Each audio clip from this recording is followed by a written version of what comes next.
Hi guys, it's Jacob from StringBuzz here, stringbuzzworld.org being the music journalism site, links are in the description down below. And we have a brand new song review for you today, and it's the latest track by Grizzly, and that's for Cypresses, so I'm going to refer to the original article as I usually do for these videos, so I hope you enjoy. Now I must admit, I know barely anything about this group, but I saw it pop up rather promptly on my feed this morning, so I thought I needed to expand my horizons and just give it a little listen really. I know this group have a rather substantial following, so it's even more of a surprise that I've never really stumbled across their tracks before now. So should we see what I thought of this brand new track? Well, I thought it was excellent, and it's definitely one of my favourite experimental tracks to come out this month. I think there are so many unique features scattered throughout its runtime that make it somewhat of its own entity, I guess. It had this real evolving and primal feel to it, but in a subtle way, if that makes any sort of sense. It wasn't brash and in your face like many other tracks. I thought the progressions were diverse, interesting, and atypical.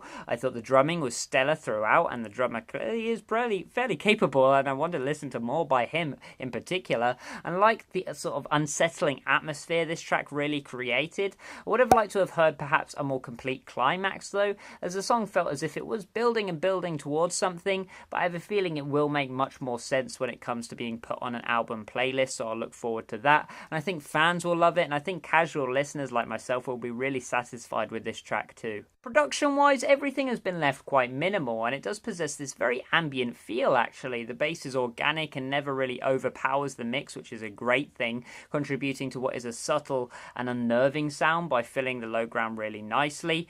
The guitar has quite a bright tone actually, and it hence works in tandem to fill the high ground really well alongside the cymbals, these glistening cymbals that is.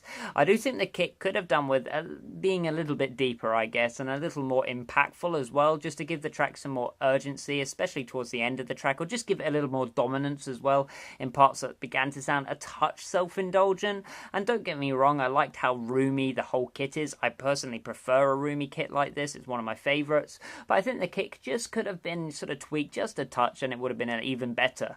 I also thought the vocals were handled really well, and although they were heavily reverb infused, I can't deny that, and that won't be up everyone's alley, I think there was enough diction here for each word to really ring out in the mix. When it comes to the musicality of this track, the song caught my attention very quickly because it's the first time I've really heard a slow building sort of organic intro in a long time. We don't usually hear that even in experimental music.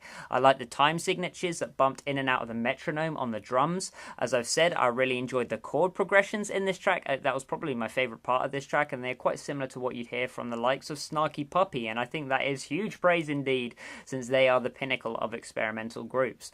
I think what this track really has going for it though is that it's sort of developmental and exploratory without seeming over the top or lacking direction, which would usually put me off in many other tracks. It felt like a genuine group effort rather than becoming needlessly self-indulgent, as I've mentioned, and needlessly elongating things that don't need to be elongated. I thought the vocals were excellent in this track, and they reminded me a lot of a more psychedelic version of perhaps Dirty Projectors and their album this year. Like I said though, I did feel like this track sort of missed that final hurrah where everything really comes together, and to many perhaps this didn't really matter, but as a personal preference, I think the track could have done with a more assertive ending, perhaps in Common Time. Lyrically, the track yet again is quite diverse and quite unique.